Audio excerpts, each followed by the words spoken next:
Hello friends! I wanted to read a story to you about planting seeds. And this story is written by Roland Galler and it's called Plant a Seed and See What Grows. And this book is pretty special because it is connected to the workbook that I handed out to you guys if you came and picked up your work packages. It's connected to your workbook, so it's pretty neat. Let's see. Who's this? Yeah, it looks like a little kid. And what are they doing? They're digging in the garden with a trowel. A trowel is like a teeny tiny hand shovel. Let's dive in.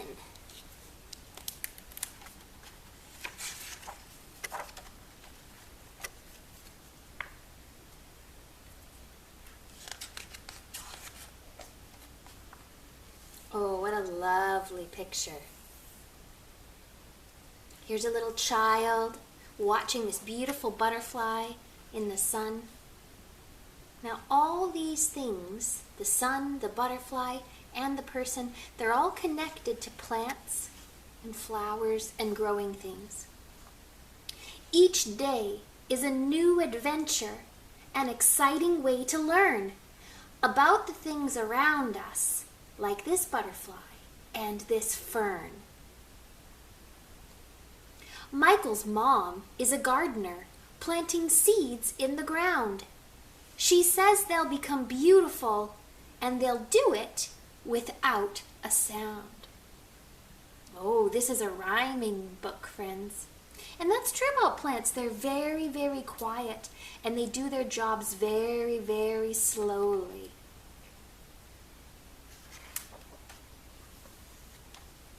Plant a seed and see what grows right before your eyes. A living thing so green and tall, a beautiful surprise. The soil feeds the little seed. The worms will help it too. Nature works just perfectly. You'll learn that this is true. And that's right, worms are a really important helper of plants and seeds.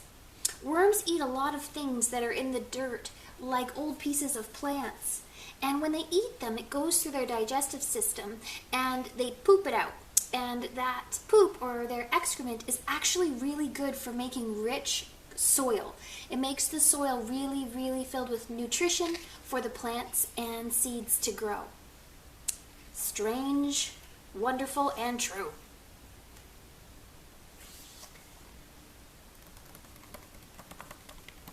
The rain comes down to water it and wets the little seed. A healthy drink to nourish them is just what seedlings need. True, seedlings need a lot of water. Not so much that they're drowning in it because they're not water plants, but the soil should always be dark brown and it should always be moist, never dry when the seedling is just forming its roots. Good advice, book. The sun looks down and says hello, and warms them from the sky. Their stems stretch tall to reach the light. Their fluttering leaves wave high. Really important. You really can't grow seeds in the dark. We eat our food, we make it, we eat it, and we get that food from plants and animals. But plants, a lot of the ways that they make their food is by absorbing light from the sun, and they're absolutely amazing. They do photosynthetic.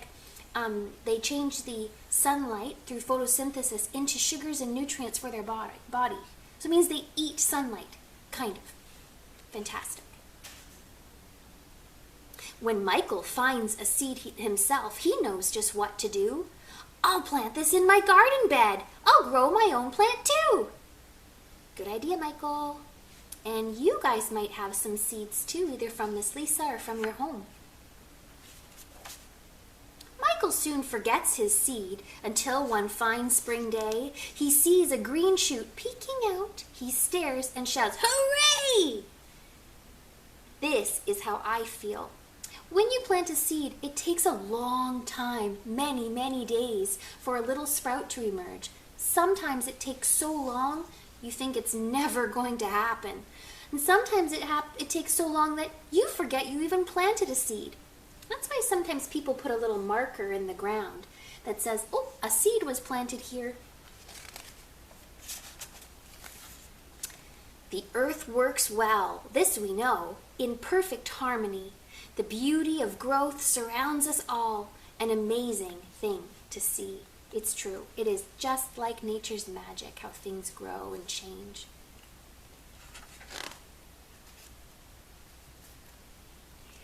He brings his mom out to the patch. He says, look, come and see. He wonders what it will become. A rose? An apple tree? His mom just smiles and pats his head. You will have to wait to know. The best part for a gardener is watching how it grows.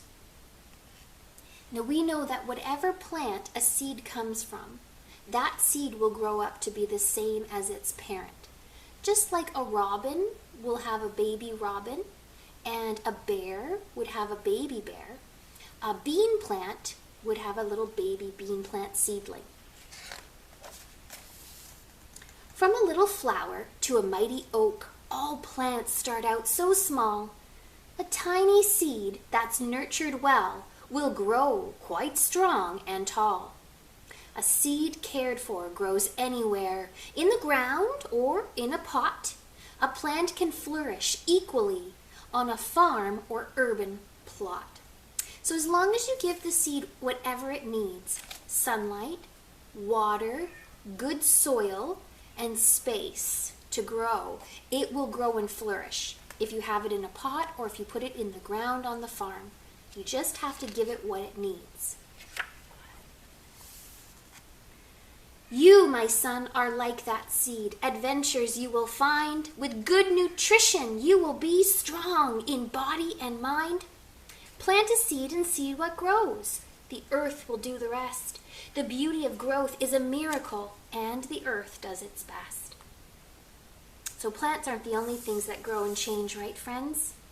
We've learned about the life cycle of birds as they grow and change. We're going to learn about the life cycle of butterflies as they grow and change. And you, friends, every day are growing and changing. Cherish the whole earth and sea, and care for yourself too. Always treasure these precious gifts that are given to me and you. It's a lot of work for a plant to grow, and that's why we want to take care of them and treat them respectfully. It takes a lot of work for you to grow too, so I hope you're treating yourself with love and respect. Oh, look at that. What a beautiful picture. The end. And this picture, friends, is in your workbook too. It's the very first page. So you'll have your own picture of this too. Now, if you plant a seed from your family or from me, I want you to draw a picture in your book. I want you, I'll read this to you, plant a seed. This is what my seed looks like before I plant it in the soil. So we're going to be drawing and coloring a picture of one seed or all the seeds that I gave you. And we're going to do a directed drawing on that later. Now, you can fill this out after listening to the story. Nature does it best. This is what my seed needs to grow. You're going to draw and color a picture in each box to match the word. And you can get your family to help you. Sun, soil, air, and water. And I want you to draw a picture of those 4 things that your seedling is going to need to grow. Sun, you draw a picture. Soil, air, that's going to be challenging to draw a picture of air. I'm really curious to see what you draw. And water, that comes from rain or a watering can. And because this is a science book, it's a good idea to draw your pictures using the same colors that these would be in real life. Now the rest of the book you're going to have to fill in when your seedling starts to grow and what it turns into. So it's really important that you keep your booklet somewhere very safe so that you can go and find it again in about a month or at the end of summer. So just make sure you keep it somewhere really safe, because in the future, when your seed begins to grow, you're going to be drawing a plant of it. What your seed grew into, and then what you are going to do. Can you eat some things from your seed and the plant that it grew into, and what you're going to do with that. Later, we're going to work on this one, the life cycle of a plant. Oh, you know how we love life cycles. Plants have a life cycle too. So I'll do another video showing you how to fill out the life cycle of a plant. Thanks for listening, guys.